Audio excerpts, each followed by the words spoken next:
সাহাবায়ে কেরামদেরকে নসিহত করতেছেন, ওয়াজ করতেছেন, দ্বীনের বিষয়গুলো বুঝিয়ে দিচ্ছেন। এমন সময়ে সাহাবায়ে কেরাম মন্ত্রমুগ্ধের মতো নবীজির কথাগুলো শুনতেছে। হঠাৎ করে আল্লাহর পয়গম্বর ওয়াজ বন্ধ করে দিলেন, নসিহত বন্ধ করে দিলেন, চোখের পানি ছেড়ে কাঁদতে লাগলেন।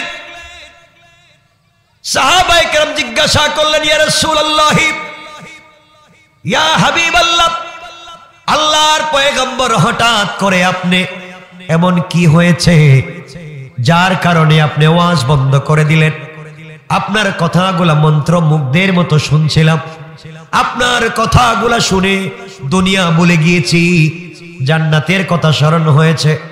আগো আল্লাহর পয়গম্বর, কেন আপনি হঠাৎ করে ওয়াজ বন্ধ করে দিলেন? ব্যাপার কি? আল্লাহর পয়গম্বর ডেকে বললেন, সাহাবীরা তোমরা শোনো, আমি যখন ওয়াজ করছিলাম, আমি যখন নসিহত করছিলাম, এমন সময় আমার চোখের সামনে ভেসে উঠেছে, আমি দেখতে পেলাম এই পৃথিবীর, এই দুনিয়ার জমিনের সবথেকে বড় বাহাদুর যুদ্ধবাজ, ইসলাম বিদ্বেষী, যার নাম হলো আমর। এই আমর এই মুহূর্তে কাবা চত্বরে গিয়া কাবার গিলাফ ধরে আল্লাহর নামে, আমার রবের নামে শপথ করে বলছে, কাবার মালিককে বলছে, শোনো কাবার মালিক, আমি যতক্ষণ পর্যন্ত ইসলামের নবী মুহাম্মদ ইবনে আব্দুল্লাহর শরীর থেকে মাথা আলাদা না করব, ততক্ষণ পর্যন্ত এক ফোঁটা পানিও পান করব না। এই কথা বলে আমার শপথ করে ফেলেছে। আমার মন বলতেছে মক্কা থেকে মদিনার দিকে আসবে যেন আঘাত করবার জন্য। আমি চোখের পানি ছেড়ে দিলাম। বিশ্ববিখ্যাত বাহাদুর হচ্ছে আমার, এর মোকাবেলা করার মতো শক্তি সামর্থ্য আমাদের কারো নাই। যদি চলে আসে আমাদেরকে জিন্দা রাখবে না, এই জন্যে চোখের পানি ছেড়ে দিয়েছি। সাহাবায়ে কেরাম নিশ্চুপ হয়ে গেলেন, কেউ কোনো কথা পর্যন্ত বলতে পারলেন না। আমর তো এমন একজন লোকের নাম, যেই লোকটা সন্ধ্যা বেলা 21 কেজি গোশত দিয়ে নাস্তা করে। কয় কেজি? সন্ধ্যা বেলা খায় 21 কেজি, আর সকাল বেলা খায় 25 কেজি। কত কেজি হয়েছে? 46। কত কেজি? 46 কেজি খায়। যে লোকটা প্রতিদিন 46 কেজি খেতে পারে, এই লোকটার সঙ্গে বাহাদুরের সঙ্গে কেউ তো যুদ্ধ করে পারবে না। এরপরে আমর যেই অস্ত্র নিয়ে যুদ্ধ করে, যেই তরবারি দিয়ে যুদ্ধ করে, তরবারির ওজন 2.5 থেকে 5 মণ। 2.5 থেকে 5 মণ ওজনের তরবারি দিয়ে যুদ্ধ করে, প্রতিদিন 46 কেজি খায়। এর মোকাবেলা কেউ করতে পারবেন না। সাহাবায়ে কেরাম বসে আছেন, সবাই চিন্তা করলেন যে 46 কেজি খায়, এর সামনে গিয়েই তো লাভ নেই, হাতি গেলেই তো জিন্দেগি নিয়ে আসা যাবে না, কেউ দাঁড়ায় না। আমার বন্ধুগণ, হযরত উসমান দাঁড়ালেন আর বললেন, ইয়া রাসূলুল্লাহ, জানি আমরা মোকাবেলা করে পারবো না, এর বিরুদ্ধে এই মুহূর্তে যদি আমরা দাঁড়িয়ে যাই, নির্ঘাত আমরা হেরে যাব, আঘাত করবে, আপনাকে শহীদ করবে। আমাদের অস্ত্র নাই, মোকাবেলা করতে পারবো না। নবীজি বললেন, তাহলে কি করতে পারবো, তুমি পরামর্শ দাও। হযরত উসমান এখনই পরামর্শ দিলেন, ওগো আল্লাহর পয়গম্বর, এক কাজ করতে পারি, আমরা বদদুয়া করতে পারি, আল্লাহর দরবারে দোয়া করতে পারি। সবাই মিলে আপনাকে নিয়ে দোয়া করব, আল্লাহ যেন আমরের 2টা হাতের মধ্যে প্যারালাইসিস বানাইয়া দেয়, জমান নষ্ট করে দেয়, পায়ের মধ্যে প্যারালাইসিস দেয়, অযথা দাঁড়াতে না পারে। এই কাজ তো আমরা করতে পারবো। নবীজি বললেন, চলো তাহলে দোয়া করি। বুখারীর রওয়ায়াত, আমার নবী এতটুকুন হাত উপর দিকে উঠালেন, বগল মোবারক পর্যন্ত দেখা যায়।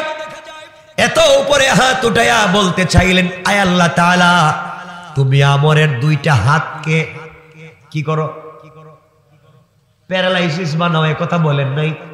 শুধু বলছেন আল্লাহ আমরের দুইটা হাতকে, এই কথা শুধু বলেছে।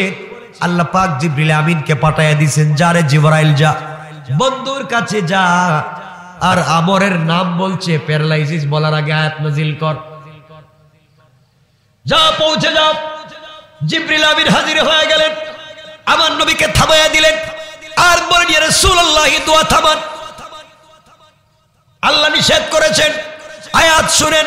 কি আয়াত? ইয়া আইয়ুহান নাবিয়্যু হাররিদিল মুমিনিনা আলাল কিতাল।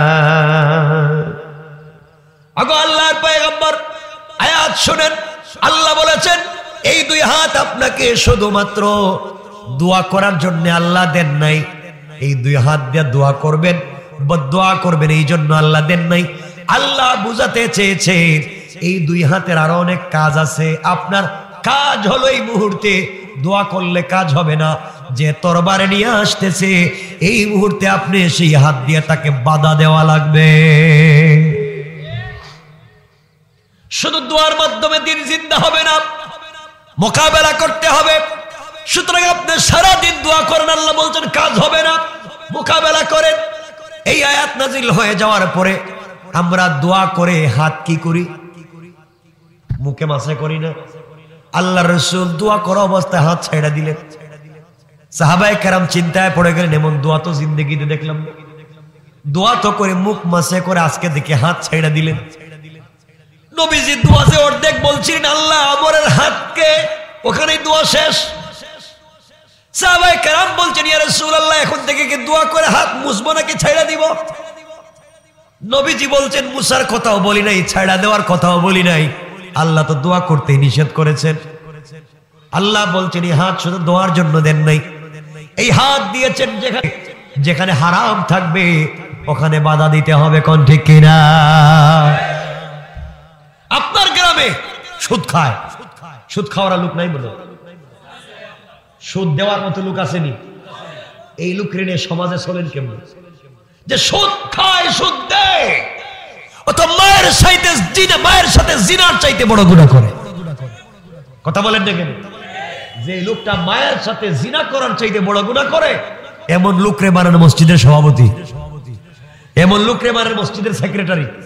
কথা বলেন না কেন?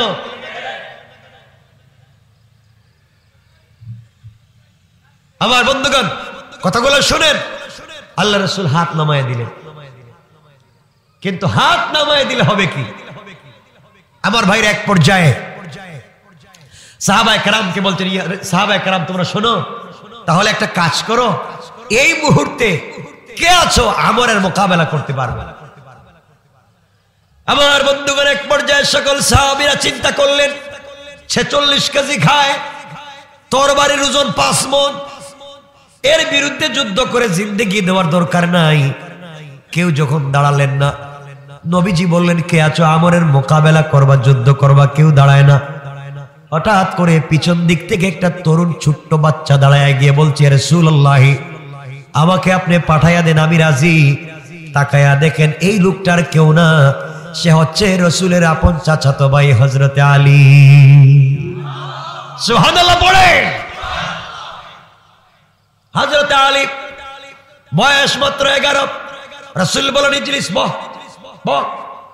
পিচ্ছি দাঁড়াইছো, যুদ্ধ করবে, 46 কেজি খায়, আর তুমি মাত্র পিচ্ছি, 11 বছর বয়স, এর বিরুদ্ধে যুদ্ধ? বসো।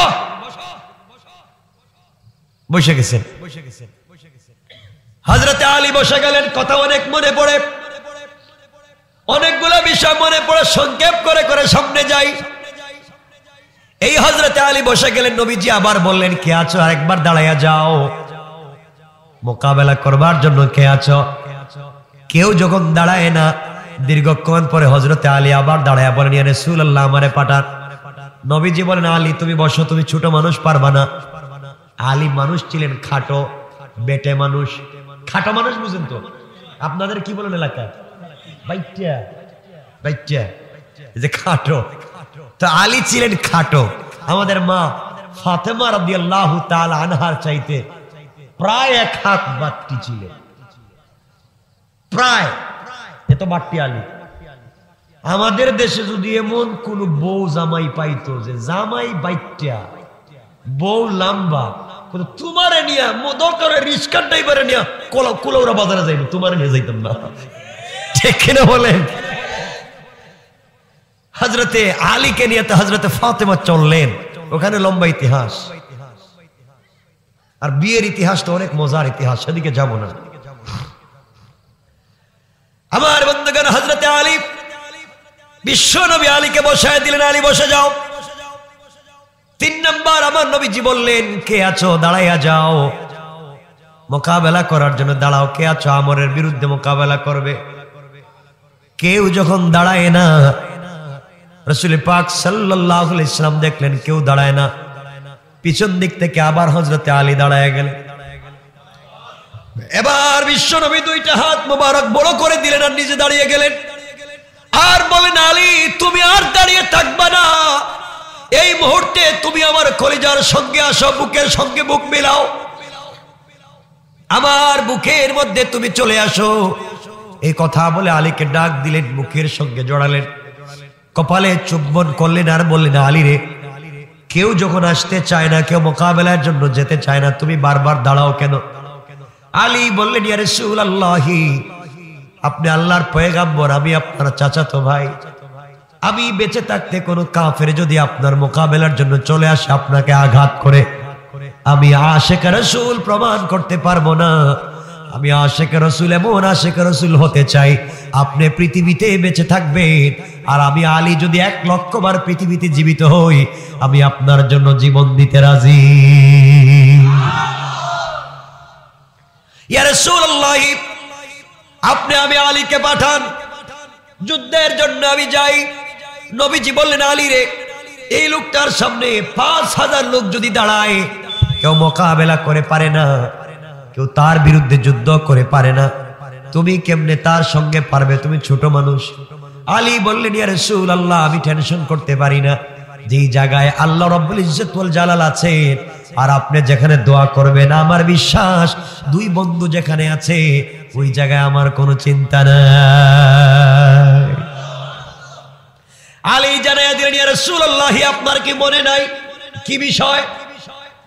আপনার কি ওই ঘটনা মনে নাই যেই দিন আপনি হিজরত করে মক্কা থেকে মদিনায় যাবেন, ইয়াসরিবের দিকে যাবেন, রাত্রবেলা আপনার কাছে জিবরিল আমিন হাজির হয়ে গেলেন, এসে বলেন, ইয়া রাসূলুল্লাহ, আপনি উঠেন, আপনি ইয়াসরিব মদিনার দিকে হিজরত করবেন। পয়গম্বরে আরবি ওই দিন আপনি আমাকে আপনার বিছানায় শোয়া রাখছিলেন, আপনি আপনার বিছানায় আমাকে রাখছিলেন আর বলছিলেন, আলী, মক্কার মানুষগুলো আমাকে দেখতে পারে না, আমাকে মারতে চায়, আমাকে দুনিয়ার জমিন থেকে উঠায় দিতে চায়, কিন্তু তাদের আমানত, তাদের সম্পত্তি আমার কাছে রাখে। ওরা জানে সারাদিন আমার বিরোধিতা করে, কিন্তু ওরা জানে মক্কার মধ্যে একমাত্র আমানতদার বিশ্বনবী মুহাম্মদুর রাসূলুল্লাহ। আজ আমি চলে যাই, আলী তুমি শুয়ে থাকো, সকালবেলা মানুষের কাছে তুমি আমানত পৌঁছে দিবা। ইয়া রাসূলুল্লাহ, ওই দিন আপনি যখন ঘর থেকে বের হবেন, ওই দিন তো ঘরের চতুর্দিকে কাফেররা ছিল, কাফেররা ঘরটাকে বেষ্টন করে রেখে দিয়েছিল, আপনি বের হতে পারতেছিলেন না। ওই সময় কেমনে বের হয়েছিলেন আপনার মনে আছে কি? নবীজি বলেন, আলী তুমি বলো, তুমি বলো কি বলতে চাও? আলী বলেন, ইয়া রাসূলুল্লাহ, ওই সময় আপনি আল্লাহর কাছে বলেছেন, আল্লাহ তাআলা আপনি আমাকে বলেছেন ঘর থেকে বের হওয়ার জন্য, আমি ঘর থেকে বের হতে চাই, যেতে চাই, কিন্তু আমার ঘরের চতুর্দিকে তো কাফেরেরা, ওরা যে কোনো সময় আমাকে আঘাত করবে, হত্যা করবে।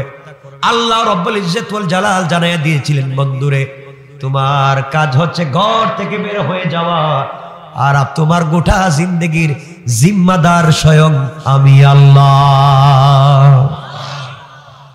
ওগো আল্লাহর পয়গম্বর, এই কথা বলবার পরে আপনি আল্লাহকে বলেছিলেন, আল্লাহ তাআলা জানি আপনি আমার জিন্দেগির জিম্মাদার, আমি জানি এবং বিশ্বাস করি ঠিকই, কিন্তু আল্লাহ তাআলা আমাকে আপনি উপায় বলে দেন, আমি ঘর থেকে বের হলে ভয় হয় যদি মেরে ফেলে।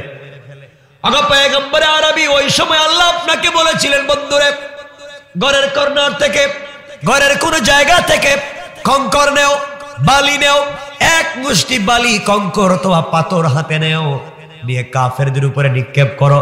তুমি নিক্ষেপ করতে দেরি হবে, আমি আল্লাহ তোমাকে হেফাজত করতে, আমি আল্লাহর 1 সেকেন্ডও দেরি হবে না। পড়েন সুবহানাল্লাহ। আগো আল্লাহর পয়গম্বর, আপনি ওই সময় আল্লাহকে বলেছিলেন, আল্লাহ তাআলা আপনি আমাকে বলেছেন কঙ্কর দিয়ে আঘাত করার জন্য, আমি তো করতে পারি, কিন্তু বালি নিক্ষেপ করলে কত দিকে যায়? একদিকে, চতুর্দিকে যায়। আমি একদিকে নিক্ষেপ করলাম, কই দিকে গেল? পিছন দিকে গেছে। যেদিকে মারবো সেদিকেই যাবে। ইয়া রাসূলুল্লাহ, আপনি আল্লাহকে বলছিলেন, আল্লাহ তাআলা আপনি আমাকে বলেছেন কঙ্কর মারার জন্য, বালি মারার জন্য, আমি যেদিকে মারবো ওদিকেই তো যাবে, কিন্তু কাফেররা তো আমার ঘরের চতুর্দিকে আছে, একদিকে মারলে অন্য দিকের কাফেররা আমাকে আঘাত করবে। ওই দিন আল্লাহ কি বলেছিলেন বন্ধু? আগো আল্লাহর পয়গম্বর আপনি বলেন। আল্লাহ রাসূল বলেন, আলী তুমি বলো আল্লাহ কি বলেছেন? আল্লাহ বলেছিলেন, বন্ধুরে তোমার কাজ হচ্ছে নিক্ষেপ করা, আর আমার কাজ হচ্ছে সবার চুকে চুকে পৌঁছাইয়া দেওয়া। আগো পয়গম্বর আরবি ওই কথার পরে আপনি পাথর হাতে নিয়ে নিক্ষেপ করলেন, একদিকে পৌঁছে গেল চতুর্দিকের কাফেরদের চুকে। আপনি মদিনায় পৌঁছে যাওয়ার পরে আল্লাহকে একদিন জিজ্ঞাসা করেছিলেন, বলেন আল্লাহ কেমনে গিয়েছিলেন? আপনি বলেন আল্লাহ আপনাকে কি জবাব দিয়েছিলেন? আমার আল্লাহ জবাব দিয়েছিলেন, ওয়ামা রামাইতা ইয রামাইতা ওয়ালাকিন্নাল্লাহা রামা।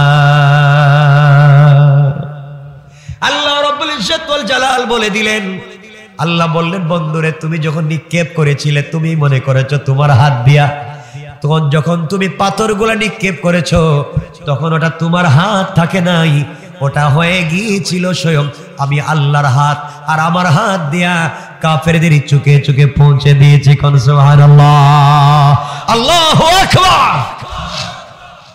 ওগো আল্লাহর পয়গম্বর, আমি জানতে চাই যে আল্লাহ চতুর্দিকে নিজের হাত দিয়ে ফেলে দিয়ে আপনাকে বাঁচালেন, ওই আল্লাহ এখন আছেন না নাই?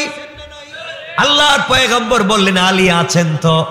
ইয়া রাসূলুল্লাহ, আমার বিশ্বাস, আমার মন বলতেছে আল্লাহ যেহেতু আছেন আমাকে আমরের মোকাবেলায় সেই আল্লাহ হেফাজত করবেন। পড়েন সুবহানাল্লাহ। আমার বন্ধুগণ, বিশ্বনবী আলীকে বললেন, আলী রে যুদ্ধ করবার মতো তোমার কাছে কি কোনো তরবারি আছে? আলী বললেন, ইয়া রাসূলুল্লাহ কোনো তরবারি নাই। কি দিয়ে মোকাবেলা করব? কিছুই নাই। নবীজি হযরত ওসমানকে বলেন, ওসমান তোমার কাছে কি কোনো তরবারি আছে? ওসমান বলেন, ইয়া রাসূলুল্লাহ বাড়িতে দেখতে পারি উট জবাই করার কোনো তরবারি থাকতে পারে। হযরত ওসমান বাড়িতে চলে গেলেন, বাড়িতে গিয়ে উট জবাই করার একটা তরবারি আনলেন, ছুরি আনলেন। হাদিসের কিতাবে লেখে ছুরিটা ছিল 26 থেকে 27 ইঞ্চি লম্বা। কত ইঞ্চি? তাহলে কতটুকুন হবে? এতটুকুন না? 26 থেকে 27 ইঞ্চি লম্বা, টিনের মতো পাতলা।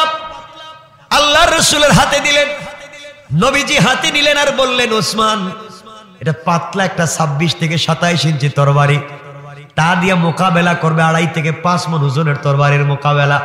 আলী বললেন, ইয়া রাসূলুল্লাহ আপনি টেনশন করবেন না, আল্লাহ কোরআনে বলছেন কাফেররা কৌশল করে ইসলাম মুছে দেওয়ার জন্য, আর আল্লাহ কৌশল করেন দিন জিন্দা করার জন্য। আমার আল্লাহ কোরআনে কারীমের ভিতরে বলছেন, ওয়া মাকারু ওয়া মাকারাল্লাহ ওয়াল্লাহু খায়রুল মাকিরিন।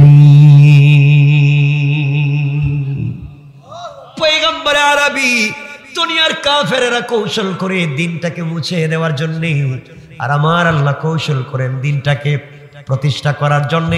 আমার বিশ্বাস, আমার আল্লাহ চাইলে আমার এই পাতলা টিনের তরবারিকে 5 মণ ওজন তরবারির বিরুদ্ধে মোকাবেলায় বিজয় অর্জন করাতে পারেন কি পারেন না? আওয়াজ করে বলেন, পারেন কি পারেন না? আল্লাহ রাসূলকে বলে চুম্বন করে বিদায় দিয়ে দিলেন। হযরত আলী চলে গেলেন, আমরের সামনে দাঁড়িয়ে গেলেন। একদিকে আমর, 5000 সেনাবাহিনী নিয়ে আসছে, সবাই সুসজ্জিত, 5 মণ ওজনের তরবারি, 46 কেজি খায় আসছে। হযরতে আলী বিপরীতে দাঁড়াইছেন। আমার বলতেছে, বাচ্চা তুমি চলে যাও, তুমি এখানে থাইকা লাভ নাই, তোমাকে আঘাত করা লাগবে না, তোমাকে ইশারা করলেই তো দুনিয়ার জমিন থেকে উঠে যাবে। হযরতে আলী দাঁড়িয়ে গেলেন, 26 ইঞ্চি তরবারি হাতে নিলেন, আমরের সামনে দাঁড়ালেন, আর দাঁড়িয়ে মাটির মধ্যে রেখা টান দিলেন, দাগ দিলেন। দাগ দিয়া দাগের মধ্যখানে আলী দাঁড়ালেন, তরবারি হাতের মধ্যে নিলেন, তরবারি হাতের মধ্যে নিয়ে 3 বার ফু দিলেন। তরবারির মধ্যে ফু দিয়ে দাগ দিয়া ভিতরে দাঁড়াইয়া বলছেন, আমর, তোমাকে যদি তোমার মা অরিজিনাল জন্ম দিয়ে থাকে, তোমার বাবার ঔরসে মায়ের গর্ভে যদি তুমি সত্যিকার জন্ম নিয়ে পায়লওয়ান হয়ে থাকো, সাহস থাকলে আমার দাগ দেওয়া ভিতরে আসো, আসলে মাথা নিয়ে যাইতে পারবা না। আল্লাহু আকবার।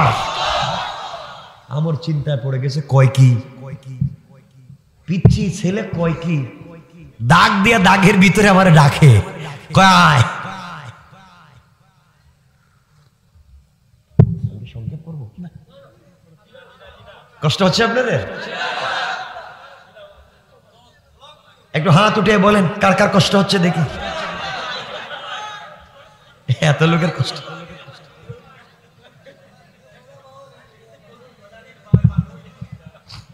আমার বন্ধুগণ শোনো, যুবকদেরকে বলছি শোনো, আজকে শুধু আছো তোমরা প্রেম নিয়ে ব্যস্ত, গার্লফ্রেন্ড বয়ফ্রেন্ড, ঠিক কি? এগুলো ঠিক কি?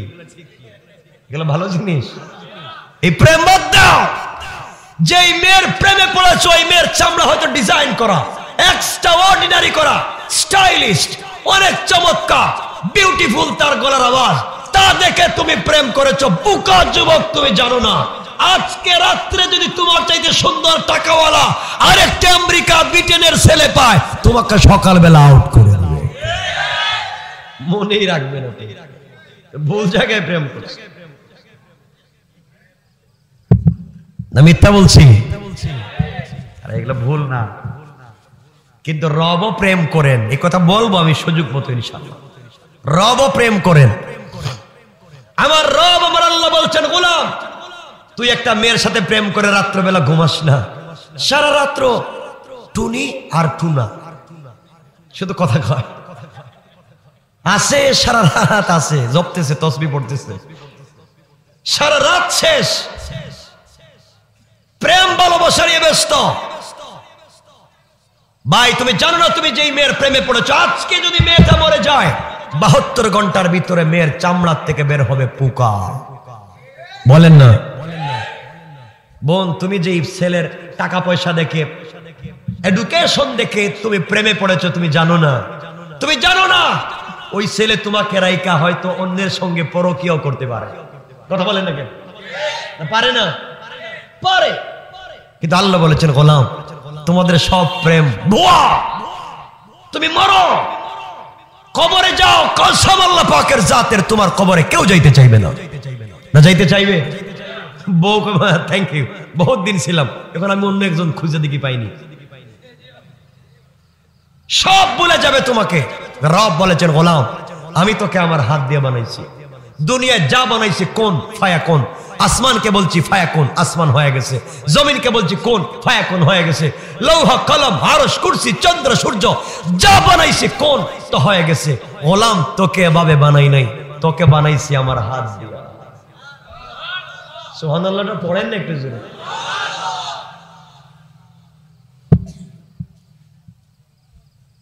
এজন্য আল্লাহ বলছেন, গোলাম আমার কাছে আরশে আজিম আছে, আমার কাছে জান্নাতুল ফিরদাউস আছে, আমার কাছে বাইতুল মামুর আছে, কিন্তু আমার ভাল লাগে না, একটাবার ভাল লাগে না। আমি সব সময় পড়ে থাকি কখন আমার গোলাম আমাকে ডাক দিবে, কারণ গোলামের সঙ্গে আমার প্রেম, বান্দার সঙ্গে আমার প্রেম। আল্লাহ নিজে বলেন আমিও প্রেম করি, আমিও করি। আল্লাহ বলেন আমি প্রেম করি বিশ্বনবীর সাথে, আমিও প্রেম করি বিশ্বনবীর সাথে। আর আপনারা প্রেম করবেন রাসূলের সাথে। আল্লাহ বলছেন আমিও তো করি। আল্লাহ কেমনে করেন? মাঝে মাঝে আমার আল্লাহ আমার নবীরে ডাক দেন, ইয়া ইয়া রাসূলুল্লাহ, এভাবে না, দেখে আমি কেমনে রাসূলকে ডাক দিছেন। বলছেন, বন্ধু তুমি রাত্রে ঘুমাইতেছো বাসায় না, খাদিজারে নিয়ে কম্বলের নিচে ঘুমে আছো। আমি আল্লাহর একা একা আরশে আজিমে ভাল লাগে না, সব আছে, আসমান আছে, আরশে আজিম আছে, জান্নাত আছে, আমার ভাল লাগে না। বন্ধু কম্বলের নিচ থেকে বাইরো, খাদিজারে ঘুম পাড়াও, তোমার জন্য আমার প্রেম। আমি জেগে আছি, ঘুমাই না। লা তাখুযুহু সিনাতুন ওয়ালা নাওম, আমার ঘুম আসে না, তোমার সঙ্গে দুই গাল কথা বলতে চাই, 2 মিনিট কথা বলতে চাই। কম্বলের নিচ থেকে বের হও, ইয়া আইয়ুহাল মুদ্দাসসির ইয়া আইয়ুহাল মুজাম্মিল কুম ফাআনজির ওয়া রাব্বাকা ফাকাব্বির ওয়া সিয়াবাকা ফাতাহির। বন্ধু কম্বলের নিচ থেকে বের হও, চাদরের নিচ থেকে বের হও, ওযু করো আর দরজায় দাঁড়াও। আমি আল্লাহর আরশে আজিমে থাকি না, তোমার দরজায় হাজির হয়ে যায়। রব তো তার নাম, রব তার নাম। প্রেম করে ওখানে থাকে না, মিন হাবলিল ওয়ারিদ।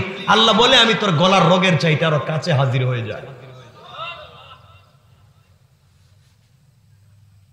আপনি আমি ওখানে নাই, আপনি আমি ওদিকে নাই, আপনি আমি রবকে চিনি না। সুতরাং আসুন কথা বলবো, সংক্ষেপ করে করে কথা বলবো। আমার বন্ধুরা, সেই রব বলছেন দিনকে জিন্দা করার দায়িত্ব কার? সবাই বললেন না, আওয়াজ করে বলেন কার? আল্লাহ। মসজিদের হুজুরকে বলবেন, হুজুর আমাদেরকে প্রত্যেক জুমায় বিষয়ভিত্তিক কথা বলেন, এক এক দিন এক একটা বিষয়ে কথা বলেন। সুদের বিষয়ে ওয়াজ করেন, ঘুষের বিষয়ে ওয়াজ করেন, ফেন্সিডিল, ইয়াবা, বাবা, এগুলো আসেনি এলাকায়? বাবা খায়, ওরে আল্লাহ কি কর, বাবা খুর আছে এখানে? খাওয়া যাবে না, খাবেন? ইয়াবা খাবেন, ঘুমের ট্যাবলেট খাবেন, জিনা কর, খান না তো, খায়েন না, এগুলো ভালো না, কিচ্ছু দরকার না। ঘুম আসে না, কোরআন শরীফ তিলাওয়াত করেন, দেখবেন ঘুম চলে আসবে। আমার বন্ধুগণ, হযরত আলী বলছেন, ইয়া রাসূলুল্লাহ আমার কেউ কিছু করতে পারবে না। ডাক দিছেন, ডাক দিয়ে কাফেররে ডাকতেছেন, এই কাফের এদিকে আয়। ও দেখতেছি পিচ্চি ছেলে, আমারে ডাকতেছে, আমি 46 কেজি খাই আসছি। আলীর এদিকে তুই কি খাই আসছস? আলী কই কিছু খাই নাই, রোজা রাখছি। সুবহানাল্লাহ বলেন না। রোজা রাইকে পিচ্চি বাচ্চা আমার সাথে যুদ্ধ করতে আসছে। আরে মুকা, আমি পিচ্চি হইতে পারি, আমি না খায়া থাকতে পারি, আমার আল্লাহর শক্তি কিন্তু কম না। আল্লাহু আকবার। এজন্য আমার আল্লাহ বলছেন, ইন্না কাইদাশ শাইতানি কানা দাঈফা। আল্লাহ রাব্বুল ইজ্জত ওয়াল জালাল বলে দিয়েছেন, কাফের বেঈমানরা যত কৌশল করে না কেন, সবগুলা কৌশল আমি আল্লাহর কাছে দুর্বল। কোন সুবহানাল্লাহ। আজকালকে কাফেররা আমাদের ক্ষতি করে না। আপনারা খামাখা শুধু শুধু হিন্দু, বৌদ্ধ, ইহুদি, খ্রিস্টানদেরকে দোষাদোষী করে লাভ নাই, ওদের বিরুদ্ধে বইলা লাভ নাই। ওরা আমাদের কোনো ক্ষতি করতেছে না। আমাদের সবথেকে বড় দুশ্মন, আমাদের ঘরের দুশ্মন মুনাফিক। আমার চাইতে লম্বা জুব্বা, আমার চাইতে লম্বা পাগড়ি, দাড়িও বেশি, হাতে তসবিও আছে, কিন্তু এলাকার সব থেকে বড় মুনাফিক। আছে না নাই? কার বউ কোন দিকে গেল, কার মেয়ে কারে নিয়ে গেল।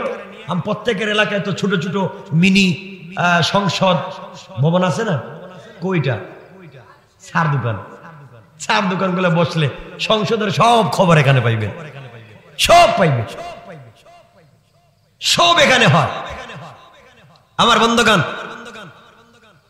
অনেক মুরব্বী আছেন, আল্লাহ জানে এখানে নাই থাকতে পারেন, দাড়ি আছে, তসবিহও আছে, আজানের সময় চা খায়া টেলিভিশন দেখে। আছে না নাই? অন্যায়। আপনি দাড়িও রাখছে, তসবিহও পড়েন, আমি কি কম জানি নাকি? আমি তো বহুত জানি। শয়তান কে আমিও জানি। শয়তান কি কম জানতো? কথা বলেন না কেন? শয়তানের বয়স মনে হয় আমাদের চাইতে কম, আমাদের বাবার চাইতেও বেশি। বয়স বেশি থাকলে বুদ্ধি কম থাকবে না বেশি থাকবে? শয়তানের বুদ্ধি কম না, শয়তানের বুদ্ধিও বেশি ছিল, হায়াতও বেশি। পৃথিবীতে এমন কোন জায়গা নাই যেই জায়গায় শয়তান ইবাদত করে নাই, আল্লাহর পায়ে সেজদা করে নাই, সব করছে, কিন্তু নষ্ট হয়েছে কয় কারণে? কারণটা কি? অহংকার সেজদা বাদ দেন। কারণটা কি? কি কারণ? অহংকার। মুতাকাব্বির, মুতাকাব্বির হে ছিল অহংকারী, এজন্য তার ধ্বংস হয়েছে। আমার বন্ধুগণ, এখন আমাদের এই জমানায় অহংকার আসেনি, নাই। আমার কথা রাগ করবেন নি আপনারা? অহংকার এমন হয়েছে, দেখবেন এলাকায় যদি কেউ মোটামুটি একটু বড় হুজুর হয়ে যান, এলাকায় বড় হুজুর তো বুঝেন, একটু বড় হুজুর, তিনি আর পাবলিককে সালাম দেন না। আসতে বললেন কেন? বড় হুজুর, আমি সালাম দিব কেন? আমি বড় হুজুর, আমারে সালাম দেও। তোমার কপালে ঠাডা পড়ো। কথা বলেন না কেন? আমি সব বিষয়ে কথা বলবো অল্প অল্প করে। তুমি বড় হুজুর, তুমি তো বেশি সালাম দেওয়ার কথা ছিল। আপনি তো রাসূলের চাইতে বড় হুজুর না। বুখারী শরীফের হাদিস, হযরত আবু বকর বলেন, আল্লাহর জাতের কসম, আমার জিন্দেগিতে কত ট্রাই করেছি নবীজিকে সালাম দেওয়ার জন্য, কিন্তু আমি নবীজির আগে নবীজিকে সালাম দিতে পারি নাই। সুবহানাল্লাহ বলেন। আপনি সালাম দেন না কেন? বড় হুজুর সালাম দেয় না। মুসাফার জন্য হাত দিলে হাত দেয় না, ঠান্ডা লাগতেছে, হাত রেখে দেয়। কিন্তু মুসাফার সময় যদি হাতে হাদিয়া দেন, হাদিয়া, হাদিয়া বুঝছেন তো? Thank you, thank you, very good, আবার আইসো, আরো দিও। আর যে দিল না, আপনি সিরিয়ালে একটু দূরে যান, আর একজনের সুযোগ নেন। কথা বলেন, মিথ্যা বলছি কেন? জাননেওয়ালা সমাজকে আপনি আমি বিষাক্ত করেছি নিজের মতো করে। আপনারা সালাম দিবেন ইনশাআল্লাহ। কথা বলছেন না কেন? বাসায় গিয়ে আজকে বউরে সালাম দিবেন। এখন আর কিছু এনা মনে কেউ বিয়ে করছে না নাকি? আজকে বাসায় গিয়ে বউরে সালাম দিবেন, কিচ্ছু কর ইনশাআল্লাহ। কোন বউরে সালাম দিতে অসুবিধা আছে? তাহলে বিয়ে করছিলেন কেন বেচারি রে? বউরে আজকে সালাম দিবেন তো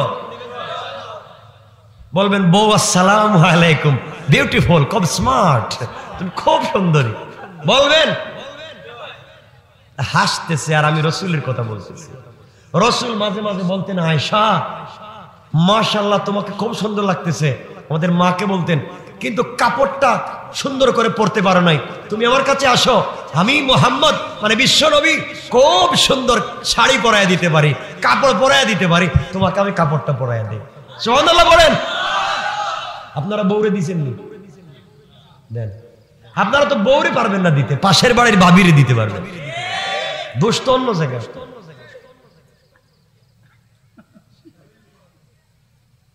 বউরে সালাম দিবেন, কিচ্ছু কয় না। তোমার বিয়ে করছো যারা, জি কইলা, সালাম দিবেন তো ইনশাআল্লাহ বলেন। একতরফা বউরে কি পাইছেন আপনারা? কাজের লোক পাইছেন, বুয়া পাইছেন। কাজ করো, গরু রাখো, ছাগল দোয়াও, ঘর পরিষ্কার করো, বাচ্চা প্রোডাকশন দাও, বছরে বছরে একটা একটা সার্ভিস দাও বাচ্চা। কি পাইছেন আপনারা? বাচ্চা প্রোডাকশন দেওয়ার মেশিন।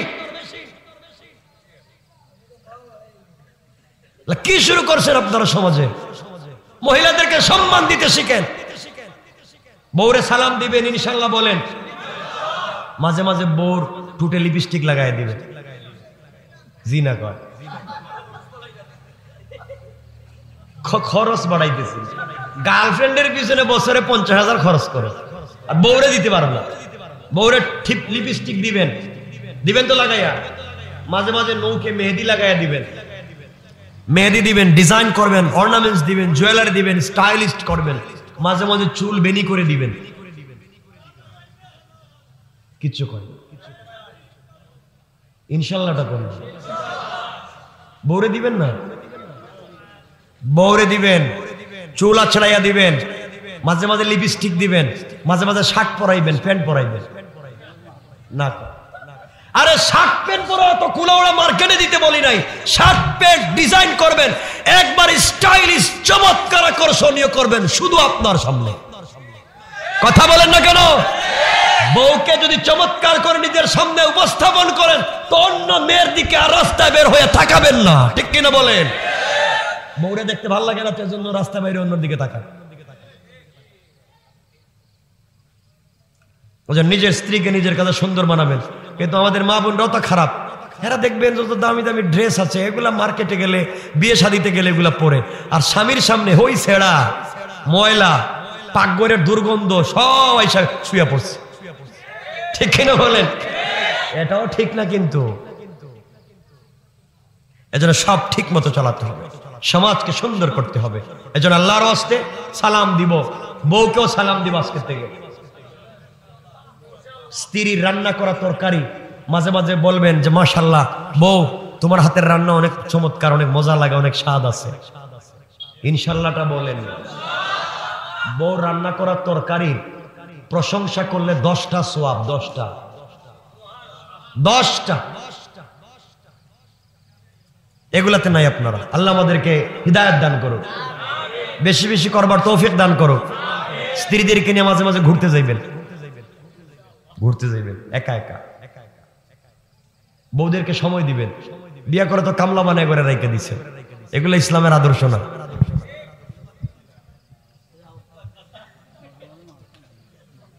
আল্লাহ আমাদেরকে কবুল করুক, পড়ে না আমিন। যারা বিয়ে করো নাই এমন যুবক আসনি, দেখিস তো একটু হাত উঠাতো। অভাব নাই, বিয়ে করবা না? বিয়ে করার সময় যৌতুক নিবা? যৌতুক কথা বলো। যৌতুক যদি নেওয়ার টার্গেট থাকে বাথরুমে ঢুকে 2-4 ঘন্টা খাইয়া বাইরে চলে আসবা, এরপরও যৌতুক নিবা না। বেচারা মেয়ে জন্ম দিয়া ঠেকছে, এগুলো হারাম। কথা শুনেন, এগুলো হারাম। যেই বিয়াতে যৌতুক নাই, যেই বিয়াতে মোহর কম, আল্লাহ রাসূল বলেছেন আল্লাহ নিজের কুদরতি ভাবে এই বিয়েতে বরকত দান করেন। সুবহান। আমার মুসলমান বান্দাগণ গভীর মনোযোগ। হযরত আলী কাররামাল্লাহু ওয়াজহা ডাক দিয়ে আমরকে বলছেন, আমর তুমি কি এর ভিতরে ঢুকতে পারবা? দীর্ঘ 1 ঘন্টা আঘাত করেছে, কিন্তু একটা আঘাত আলীর উপরে পড়ে না। এবার আলী বিসমিল্লাহ বলে তরবারি ঘুরালেন। 26 ইঞ্চি টিনের তরবারি ঘুরালেন। রোজাদার আলী 46 কেজি খায় আসছে, 5 মণ ওজনের তরবারি নিয়ে দাঁড়ায় আছে। সামনে আলী দাঁড়ায়া বিসমিল্লাহ বলে আল্লাহু আকবার বলে 26 ইঞ্চি তরবারি ঘুরাইয়া শুধুমাত্র আমরের মাথার কাছে আনছেন। আল্লাহর কসম করে আলী বলেন মাথার কাছে আনতে দেরি হয়েছে। হঠাৎ করে দেখি তার শরীর থেকে মাথা আলাদা হয়ে যেতে দেরি হয় না। আল্লাহ রাসূলের সামনে দাঁড়িয়ে গেলেন, কাঁদতেছেন। আল্লাহ রাসূলকে বলছেন, ইয়া রাসূলুল্লাহ, আমি আমরকে মারি নাই, শুধু তরবারি দাঁড় করিয়ে রেখেছি, তাকে মারি নাই। এরপরও তার শরীর থেকে মাথা আলাদা হয়ে গেল। আল্লাহ রাসূল ডাক দিয়ে বলেন, আলী রে, তুমি জানো না তুমি যখন ওই আমরকে মারার জন্য হাত লম্বা করেছো, ওই সময় হাতটা তোমার ছিল না, হাত হয়ে গিয়েছে স্বয়ং আল্লাহর কুদরতের হাত। তুমি যখন আল্লাহর নাম নিয়ে জিহাদের ময়দানে সত্যের পক্ষে ও সত্যের বিপক্ষে যখন দাঁড়িয়ে যাবে, তোমার হাত আর তোমার হাত থাকবে না, আল্লাহর হাত হয়ে যায়। আল্লাহ রাব্বুল ইজ্জতুল জালাল স্বয়ং চলে আসেন। এই কথা বলবার পরে আমার নবী বলছেন, আলী রে, তুমি যখন দাগ দিয়েছো, দাগের ভিতরে দাঁড়িয়েছো, বলো তো কি বলে দাগ দিলা? দাগ দেওয়ার কারণে কাফের তোমাকে দেখে নাই, এত আঘাত করলো, কেন তোমাকে দেখলো না? আল্লাহ রাসূলকে আলী বলছেন, ইয়া রাসূলুল্লাহ, এমন একটা আয়াত পড়েছি, আপনি বলে দিয়েছেন, আমি বলবো ওই আয়াতের কথা। যে আয়াত হযরতে আলী পড়লেন, যে আয়াত বিশ্ব নবী তেলাওয়াত করেছে, যে আয়াত পড়বার কারণে আপনি যদি ঘরের 10-12টা দরওয়াজা থাকে, রাত্রবেলা সবগুলা ঘরের দরওয়াজা খুলে দিয়া এক মুষ্টি বালি হাতের মধ্যে নিয়ে ওই আয়াত তিলাওয়াত করে ঘরের দরজার সামনে ছিটাইয়া দেন, গোটা দুনিয়ার সমস্ত ডাকাতেরা ঘুরবে, কিন্তু আপনার ঘরের দরজা কাছেও আসবে না। আমার বন্ধুগণ, ওই আয়াত পড়লেন হযরতে আলী। আমর তাকে দেখতে পাইল না। বিশ্ব নবী সাল্লাল্লাহু আলাইহি ওয়াসাল্লাম ওই আয়াত তেলাওয়াত করেছিলেন যেই দিন আবু লাহাবের স্ত্রী উম্মে জামিল আমার নবীকে আঘাত করবার জন্য পাথর হাতে নিয়ে মক্কার ঘরে ঘরে ঘুরতেছিল। আমার নবীকে খুঁজে কোথাও পায় নাই। হঠাৎ করে দেখে কাবা চত্বরে হাতিমে কাবার কাছে হযরতে আবু বকরের রানের উপরে মাথা রেখে আমার নবী আরাম ফরমাচ্ছে, আমার নবী শুয়ে আছেন। উম্মে জামিল দৌড়াতে দৌড়াতে বিশ্ব নবীর সামনের দিকে যায়, আমার নবীকে আঘাত করবে, দুই হাতে দুটা পাথর নিয়েছে, বিশ্ব নবীকে দুনিয়ার জমিন থেকে উঠায় দিবে। হযরত আবু বকর দেখলেন উম্মে জামিল আসতেছে আমার নবীকে আঘাত করবার জন্য। আবু বকর ডেকে ডেকে বললেন, ইয়া রাসূলুল্লাহ, ইয়া হাবিবাল্লাহ, আল্লাহর পয়গম্বর, একজন মহিলা যদি আপনাকে আঘাত করে এর চাইতে লজ্জার কিছু হতে পারে না, এর চাইতে অপমানের কিছু হতে পারে না, এর চাইতে লাঞ্ছনাকর কিছু হতে পারে না। আল্লাহর পয়গম্বর, আপনি যদি বলেন আমি প্রতিবাদ করব, আমি আঘাত করব, ওই মহিলাকে রাস্তায় আমি আটকায়া দিব। বিশ্ব নবী বললেন, আবু বকর, চিন্তার কোনো কারণ নাই, ওই মহিলা উম্মে জামিলকে আমার কাছে আসতে দেও, মহিলাটা যেন আসে, আমি আল্লাহর কোরআন থেকে তেলাওয়াত করব। আমার বিশ্বাস, কোরআন থেকে তেলাওয়াত করলে আমার স্বয়ং আল্লাহ আমাকে হেফাজত করবেন। কোন সুবহানাল্লাহ। উম্মে জামিল কাছাকাছি পৌঁছে গেল, বিশ্বনবী কোরআন থেকে তিলাওয়াত করতেছেন, আবু বকরের রানের উপরে মাথা রেখে আমার নবী শুয়ে আছেন। এমন সময়ে উম্মে জামিল দৌড়ায়া আবু বকরের সামনে দাঁড়ায়া, বিশ্বনবীর সামনে দাঁড়ায়া আবু বকরকে ডেকে বলছে, আবু বকর, তোমার বন্ধু মুহাম্মদ ইবনে আব্দুল্লাহ কোথায়? আজকে সারাদিন তাকে খুঁজলাম, পাচ্ছি না, আমার হাতে দুটো পাথর নিয়ে ঘুরতেছি তাকে মারবার জন্য। আবু বকর আশ্চর্য হয়ে গেলেন, কি বলতেছে ওই মহিলা? আমার সামনে নবীজি আমার রানের উপরে শুয়ে আছে, আমি নবীজিকে দেখতেছি, আমার কানে নবীজির কোরআন তেলাওয়াত শুনতেছি। ওই মহিলা বিশ্ব নবীর সামনে দাঁড়ায়া আমার নবীকে যখন দেখতে পায় না, আমার বলার দরকার নাই, তিনি বললেন, উম্মে জামিল, তুমি যেহেতু খুঁজতে এসেছো, খুঁজে খুঁজে দেখো কোথায় আছে, আমি কি জানি। উম্মে জামিল খুঁজতে লাগলো, অথচ নবীজি সামনে হাজির, সামনে বসা, খুঁজে পাচ্ছে না, তেলাওয়াত করতেছেন, শুনতেছে না। খুঁজতে খুঁজতে উম্মে জামিল পাগল হয়ে যাওয়ার সময় গালি দিয়া বলতেছি, আবু বকর রে, তোমার বন্ধুকে খুঁজলাম, পাইলাম না, তাকে জানাইয়া দিবা, তার কাছে তার আল্লাহ আমার বিরুদ্ধে, আমার স্বামী আবু লাহাবের বিরুদ্ধে, আমার দুইটা সন্তানের বিরুদ্ধে কোরআনের আয়াত নাজিল করেছেন, আমাদেরকে নাকি ধ্বংস করবেন।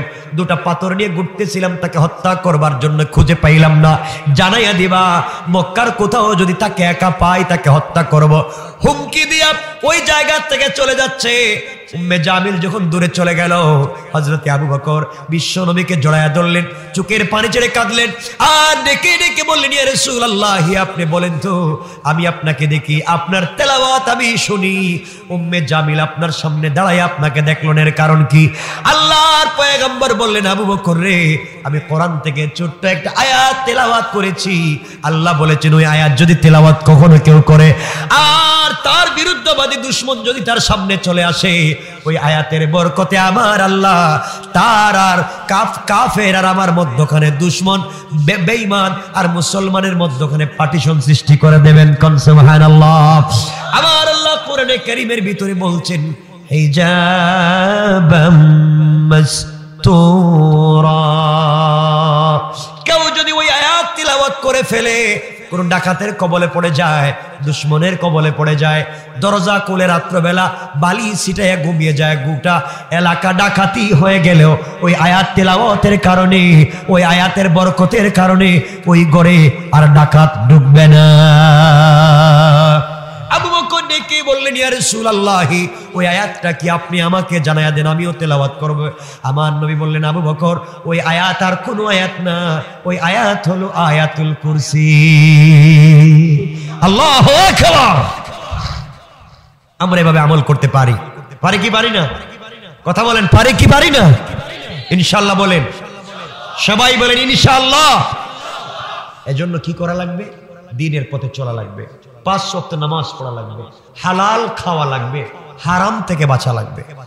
বাঁচবো তো ইনশাআল্লাহ। আজকে এলাকায় দেখবেন এর জমি আরেকজন দখল করতেছে, ওর জমি আরেকজন রেজিস্ট্রি করে নিছে, এগুলো আসেনি। দেখবেন রাস্তা বন্ধ করে দিচ্ছে, গরিব মানুষ, রাস্তা বন্ধ। রাস্তা বন্ধ করছি এই কারণে তুই বাড়ি করে আমার কাছে বিক্রি করে যাওয়া লাগবে, এগুলো আছে না এলাকায়? গরিব মানুষকে মানুষ বিপদে ফেলে দেয়। মনে রাখবেন, আজকে আপনি যাকে কষ্ট দিচ্ছেন, আজকে আপনি যাকে কষ্ট দিচ্ছেন, এই দিন দিন না, আরেকটা দিন আছে, কিয়ামতের দিন বুঝতে পারবেন দুনিয়াটা কত কষ্টকর, কত নির্মম। কিয়ামতের দিন বাঁচবার কোনো পথ নাই, বাঁচতেই যদি হয় একমাত্র আল্লাহর দয়া ছাড়া কোনো পথ নেই। কথা বলেন না কেন? কোনো পথ নাই। আমরা এজন্য ঘুষ খাবো না, বলেন ইনশাআল্লাহ। বলেন না। ঘুষ, সুদ, জিনা, ব্যভিচার, হিংসা, বিদ্বেষ, চুরি, আস্তে আস্তে কর, ডাকাতি, ব্যবসা ওজনে কম, দেননি কম ওজনে, জিনা কয়, তাহলে দেখ এটা ওজনে কম দেখে, এগুলা সব হারাম। এগুলা কি কথা বলেন না কেন? বাচ্চাদেরকে দিন শিখান, বাচ্চাদেরকে দিন শিখান, বাচ্চাদেরকে নিয়ে মসজিদে আসেন, বাচ্চাদেরকে নিয়ে নামাজে আসেন। কিন্তু দুঃখের বিষয় হচ্ছে আজকালকে শুনছি বিভিন্ন এলাকায় নাকি মসজিদে বাচ্চাদেরকে আসতে দেওয়া হয় না, নিষেধ। বাচ্চারা মসজিদে আইসো না, ডিস্টার্ব করে, চিল্লাচিল্লি মারামারি করে। আসেনি আপনাদের এলাকায়? আসেনি এটা? বাচ্চা মসজিদে গেলে নিষেধ, এটা আসেনি? আল্লাহ জানে। কোন মুসল্লি যদি বাচ্চা মসজিদে গেলে নিষেধ দেয়, তাহলে আস্তে করে মুসল্লিকে টান দিয়ে মসজিদ থেকে বাইর করে দিই, ঠিক আছে তো? যেই মুসল্লি বাচ্চা মসজিদে গেলে বলবে তার ডিস্টার্ব হয়, পরে বাইর করে দিবেন। আল্লাহ কয় আমারও ডিস্টার্ব হয়। বাচ্চারা কই যাইব? বাচ্চারা মসজিদে যাবে, খেলাধুলা করবে, দৌড়বে, ফ্যান ঠান্ডে ফালাই দিব, গ্লাস ভাঙিয়ে দিব, প্রয়োজনে ইমাম সাহেব লঙ্গি ধরে টান দিব। কোন অসুবিধা আছে আপনাদের? না অসুবিধা থাকলে বলতে দিব, আমি এটা বলবো, সমাধান দিব। থাকলে বলেন। বাচ্চারা মসজিদে দৌড়াদৌড়ি করলে, মারামারি করলে আপনার সমস্যাটা কি? বলেন কোন হাদিসে রাসূল বলছেন বাচ্চা মসজিদে গিয়ে দৌড়াদৌড়ি করলে নিষেধ? বলেন। বাচ্চা মসজিদে গেলে আপনাদের সমস্যা কি? বাচ্চা মসজিদে গিয়ে যদি দৌড়ে সালাম ফিরে কয় বাপ কেডা, তো কার ছেলে? তোর বাপরে পায় আছে, তোরও তো মারবো, তোর বাপরে কই বুঝে মসজিদের আশেপাশে না আসে। কথা কন না কেন? কি শুরু হয়? বাচ্চারা মসজিদে আসবে, দৌড়াদৌড়ি করবে, তার যা মন চায় করবে। কারণ বাচ্চারা মসজিদে দৌড়াদৌড়ি করবে কারণ জান্নাতের মসজিদের ভিতরে খেলবার জায়গায় থাকবে বাচ্চাদের মসজিদ। পড়েন সুবহানাল্লাহ। ও তো সিনেমা হলে যায় নাই, তো মসজিদে আসছে। আপনি মসজিদের সৌন্দর্য চিন্তা করতেছেন, মসজিদের আদব রক্ষা করবেন আপনি। কথায় তো অনেক কথা চলে আসে, এটা হালাল না, এটা হারাম, বাচ্চাদেরকে মসজিদে নিষেধ করা। রাসূল পাক সাল্লাল্লাহু আলাইহি ওয়াসাল্লাম একদিন আসরের নামাজ পড়াচ্ছেন। কিসের নামাজ? 3 রাকাত পড়াইছে। 4 নম্বর রাকাতের দ্বিতীয় সেজদা শেষ, প্রথম সেজদা শেষ, দ্বিতীয় সেজদা গেছে, গিয়ে আর নামাজ থেকে উঠেন না। 10 মিনিট 15 মিনিট চলে গেছে গা। কিরে এত লম্বা সেজদা দিচ্ছেন? সাহাবায়ে কেরাম মনে করতেছেন ইয়া আল্লাহ, রাসূল আছেন নাকি ইন্তেকাল করছেন? এত লম্বা সেজদা তো দেওয়ার কথা না। দীর্ঘক্ষণ সেজদা দিয়ে রাসূল উঠছেন। সাহাবায়ে কেরাম জিজ্ঞাসা করলেন ইয়া রাসূলুল্লাহ, আপনি তো লম্বা সেজদা দিলেন কেন? আমরা কি আজকের থেকে ভাবে লম্বা সেজদা দিব নাকি জিবরাইল আসছিল? নবীজি বলছেন কিছুই না, জিবরাইলও আসে নাই, তোমাদের লম্বা সেজদার দরকার নাই, তাহলে কেন লম্বা করলেন সেজদা? নবীজি বলছেন তোমরা জানো না, আমি যখন নামাজের 4র্থ রাকাতের দ্বিতীয় সেজদা, তখন আমার এই যে পিচ্চি নাতি হাসান ও আমার কাঁধের উপরে ওইটা গুড়া খেলাইতেছে, গুড়া দৌড়ায় আমার কাঁধের উপরে ওইটা। আমি যদি এর নামাইয়া দেই, ভয় পাইয়া যদি মসজিদ থেকে যায়, আর আল্লাহ যদি বলেন কি ইমাম সাহেব এই মুসল্লিরা মসজিদ থেকে বাইর করছেন কে, তাহলে আমি বিপদে পড়ে যাবো। এজন্য আমি কাঁধের উপরে রাখছি, যতক্ষণ ভাল লাগে খেল, নামলে পরে আমি সেজদার থেকে উঠবো। আমি তো সেজদায় পড়ে রয়েছি, উঠি না, আর নাতি তো খেলাচ্ছে। এমন সময় জিবরিল আমি আমাকে আয়েশা বলেন ইয়া রাসূলুল্লাহ, আপনি নামাজ পড়তেছেন, হাসান আপনার কাঁধের উপরে খেলতেছে, আর আল্লাহ আরশে আজিমে বৈশা বৈশা মুস্কি মুস্কি হাসতেছেন। সুবহানাল্লাহ। এটা হচ্ছে রাসূলের নামাজ। আপনি কি রাসূলের চাইতে বড় পীর হয়ে গেছে? কেমন ছিল রাসূলের জিন্দেগিটা, আর কেমন বানায় ফেলাইছি আমরা আজকে মসজিদকে। এজন্য আল্লাহকে আসতে নবীজির মতো হওয়া লাগবে ইনশাআল্লাহ। বলেন সবাই, বললেন না ইনশাআল্লাহ? যারা নবীজির কাছাকাছি থাকতেন, রাসূলের পাশাপাশি থাকতেন, তাদের জিন্দেগিটাই চেঞ্জ হয়ে গিয়েছে, লাইফটাই চেঞ্জ হয়ে গিয়েছে। আজকে আমরা রাসূলকে ঠিক মতো চিনতে পারলাম না, রাসূলের আদর্শটা নিতে পারলাম না, নবীজি কেমন ছিলেন জানতে পারলাম না, রাসূলের চরিত্র কেমন ছিল জানতে পারলাম না। আজকে নিজের মন গড়া জিন্দেগি যেভাবে মন চায় সেভাবে চলতেছি আর নিজেকে মুসলমান দাবি করতেছি। এজন্য আল্লাহকে ওয়াস্তে আজকের থেকে আমরা 5 ওয়াক্ত নামাজ পড়বো। বলো না ভাই, বলো বলো। হালাল খাবো, হারাম খাবো না, ইনশাল্লাহ বলো।